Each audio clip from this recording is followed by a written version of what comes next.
Hi and welcome back to Yoga Berry, your yoga for scoliosis community. My name is Christine Jareggi-Berry and I'm a yoga teacher specializing in yoga for scoliosis. And today's practice is specifically for S-curve scoliosis, and my cues will be specifically for right thoracic left lumbar scoliosis, just because this is the most common one. So if you happen to have a left thoracic right lumbar, then make sure that you watch the video first, and then you will need to reverse the instructions. So all that you will need is your yoga mat, and you will need a yoga block or a book or anything that sort of shape. So get everything ready and then join me for the practice.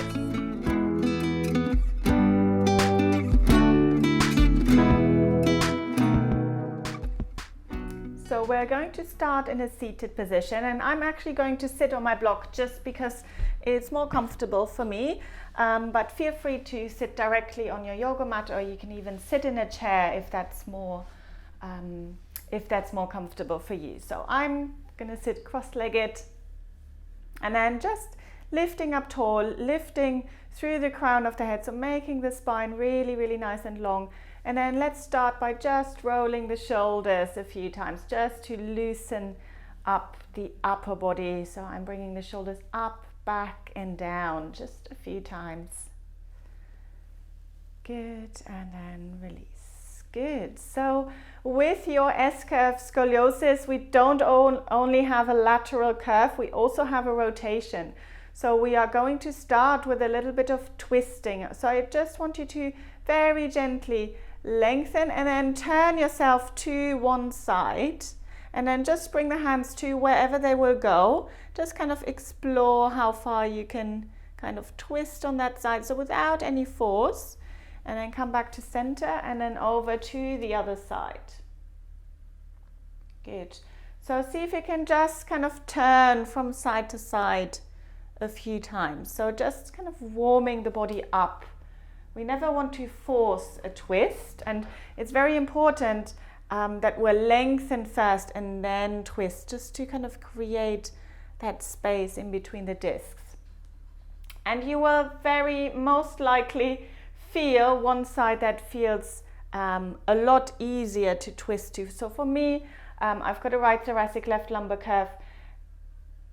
Turning towards the left feels much easier for me. So there is just a lot more, it's almost like the whole spine is already rotated in that way, and just feels very natural to me. Whereas the other way around feels quite hard, feels quite resistant. So I know that for my body, for my curvature, I know that I need to twist a little bit more towards the right, because that's the side that is a little bit kind of resistant, and that de-rotates the spine. So I'm just going to spend a few breaths here on this side. So every inhale, lengthen, and then exhale, twisting yourself around. Inhale to lengthen, and exhale to twist yourself around.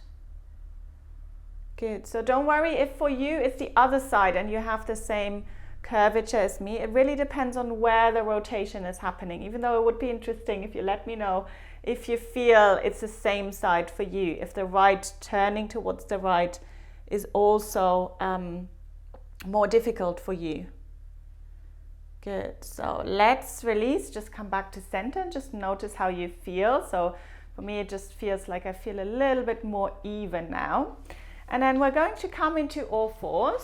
So I'm going to put the block to the side. We will need it for the last exercise that we're going to do. So we're coming to all fours, hands underneath the shoulders, knees directly underneath the hips, and then just start by just simply drawing the navel in towards the spine a little bit. So we're supporting the abdominal area a little bit more, engaging through the abdominal area. Good. So from there, we're going to lift and extend the opposite arm and leg. So think about it for a moment, see which side you want to do first. I'm lifting the left arm and the right leg first, just diagonally out in front, and then slowly bringing it back.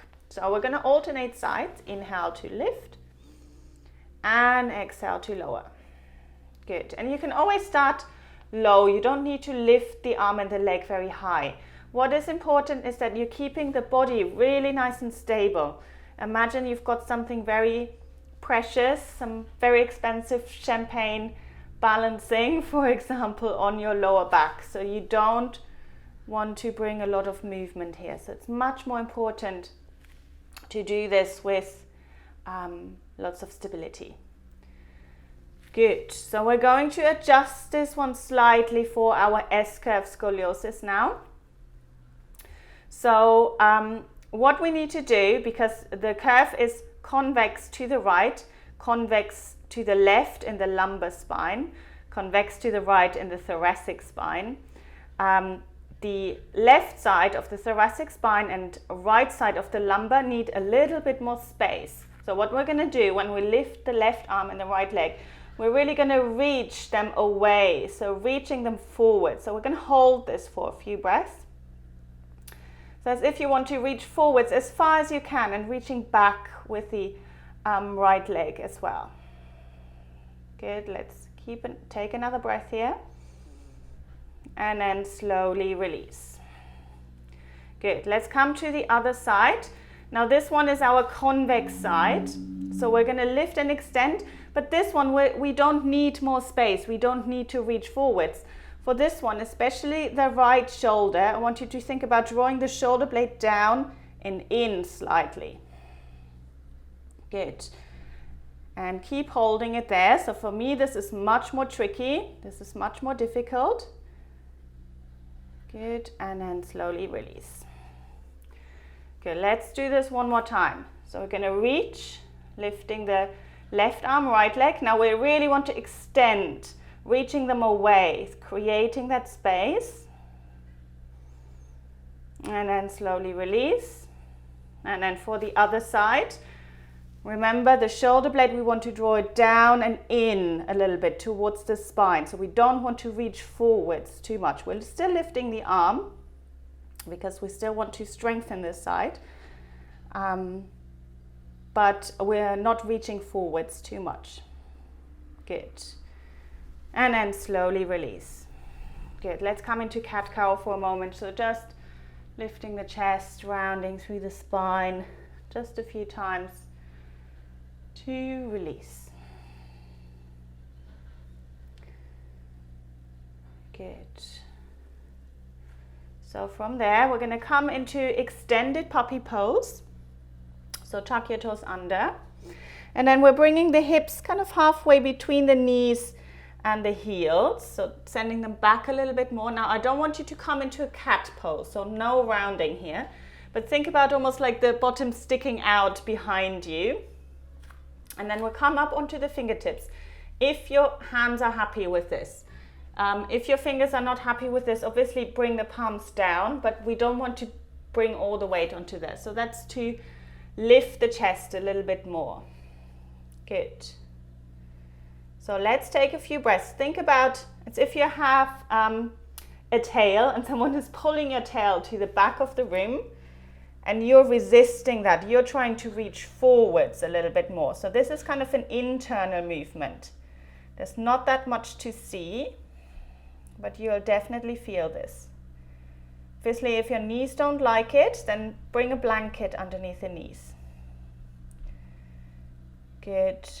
And then slowly release. Just come into child's pose for a moment.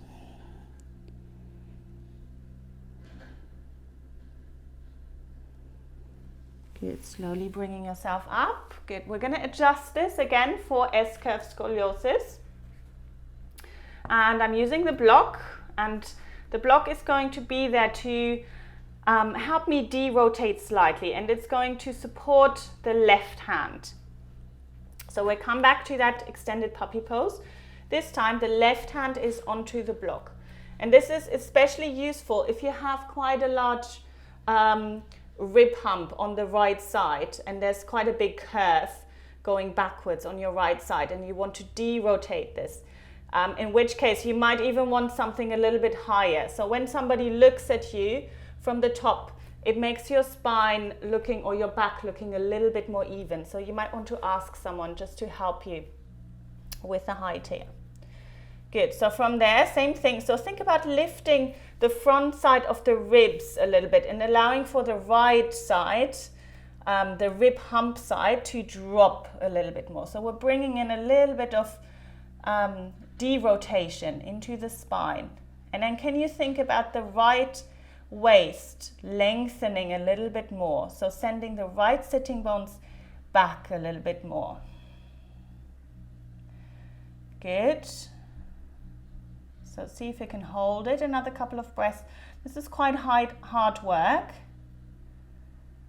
And then slowly release, come into child's pose.